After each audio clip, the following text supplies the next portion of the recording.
So Hashem finally came along a whole week late, but he's here. And I thought that it might be interesting to do a video on the 7 traditions or customs that I have come across in Jordan. Some of these are Islamic and some of them are just cultural. Before we get started, I have now delivered 2 babies in Jordan. And if you are interested in hearing about my experiences of delivering in Jordan, then please leave me a comment and let me know, and I'll do a little video. And at the end of the video, I will show you how to make postpartum cinnamon tea. So stay tuned. Number 1, the stands for chocolates and the little decorations. So with every newborn baby, the family will choose some kind of gift to give guests when they come. They're like small favors. Some people are a bit more modern and creative with them, and they might give something handmade. But the traditional thing to do is to give chocolates. So you get this chocolate stand, which is really funny because it's the only occasion that you would ever use it for is for this specific thing. So it's this little chocolate stand. It will either be in blue or it will be in pink. And you set that up near wherever your salon is or where you're having your guests, and every guest will get to take some chocolates away. And you'll also have some kind of wall decorations. People often have big balloons, big blow-up baby in their balloon. Number 2 is the evil eye. Generally, people won't share images of their newborn babies in the first few months in case of people having envy, and that's also why you say mashallah when you compliment anyone's baby or anyone really, just to say, like, it's like a way of saying, wow, how beautiful, but I don't mean any envy. Number 3 is having kidneys and livers for breakfast. Also having edge, which is like it's kind of like an omelette, a very dense, floury omelette that's deep fried. But the livers and the kidneys are given to the mum in the first few days for breakfast as a way of replenishing all the iron in her body, and things like that. Actually, my mother-in-law brought me some to the hospital.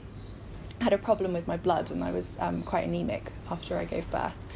And the doctor came in and saw me eating this, and he was so happy. He kept interrupting himself to say how pleased he was to see that people were still doing that. And it's actually really yummy. It doesn't look it, but it's really yummy. Number 4 is shaving the baby's head. This is something that I refused to do with my firstborn. I really hated the idea that you could shave his head. The idea behind it is that it's an Islamic thing. You shave the baby's hair, whatever the weight of that is in silver or gold, you donate that money to charity. And I wish that I had done that with Adham, because his hairline took a really, it was bizarre. He looked like a Benjamin Button monk somehow. And even 2 years on, I swear that he's still got baby hair at the back. So we did it for Hashem. It was a bit scary, but he was good as gold and he slept through it. And we went and donated the money. Number 5, controversial, but sacrificing a sheep. This goes along with number 4 as well. It's something that has to happen in the first 7 days, and you do it on behalf of your newborn baby. What we do is we go to a charity called Tikiyat Ali, I think that's how you say it, and you pledge your money, and then they will go and they will donate that meat to the very, very needy. And actually, where Hashem's sheep went was not to Jordan, which surprised me.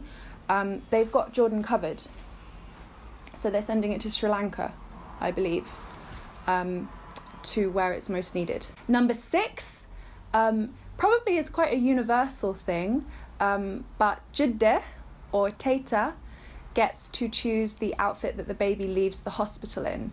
We did this with Adham. His big Jiddah gave him an outfit that he left the hospital in, and with Hashem, maybe it's a whole baby number 2 thing, but we didn't do that. And finally, my favourite, number 7, is the cinnamon tea. So you drink cinnamon tea to help flush through everything and help tighten up your uterus after you have given birth. So whenever you visit a home with a newborn baby, it will smell like lovely syrupy cinnamon, and everybody will get a little cup of cinnamon tea with walnuts on top. That's the best bit. You can't have it without the walnuts. The walnuts are delicious. And the funny thing about this tradition is that I feel like it's become more about serving the guests this drink than actually serving the mum. Even though it's like really good for the mum, I feel like it ends up being about the guests and the experience of visiting. So to make cinnamon tea, it's really cool actually. We bought anyway, I don't know if everybody does it this way, but we bought these massive, huge sticks of cinnamon. I have never seen cinnamon that big. Wow, what's this, Adham? Banana. This is a banana? Yeah. Are you sure? And then you kind of crack them up so they fit into a saucepan. You fill it up with water. You boil it for about 45 minutes, I think. I've just remembered that I've got some boiling on the oven that I need to turn off. Okay, I'm gonna go turn it off now. And I'm back. Okay, so where were we? And then once you've got your cinnamon and your water boiling for 40 minutes or however long, turn it off, leave it to steep for a few hours, and then you pour the liquor of that into another pan, into a brieg, which is a kettle, and you boil that up with a cup of sugar or 2 cups of sugar, depending on how sweet you want it, and then you serve it with walnuts sprinkled on top.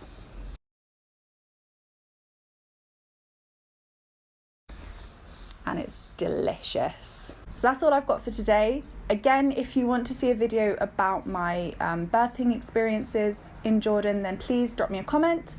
And don't forget to subscribe. It would make my day. And I hope that you have a lovely week. Thanks for watching. Bye bye.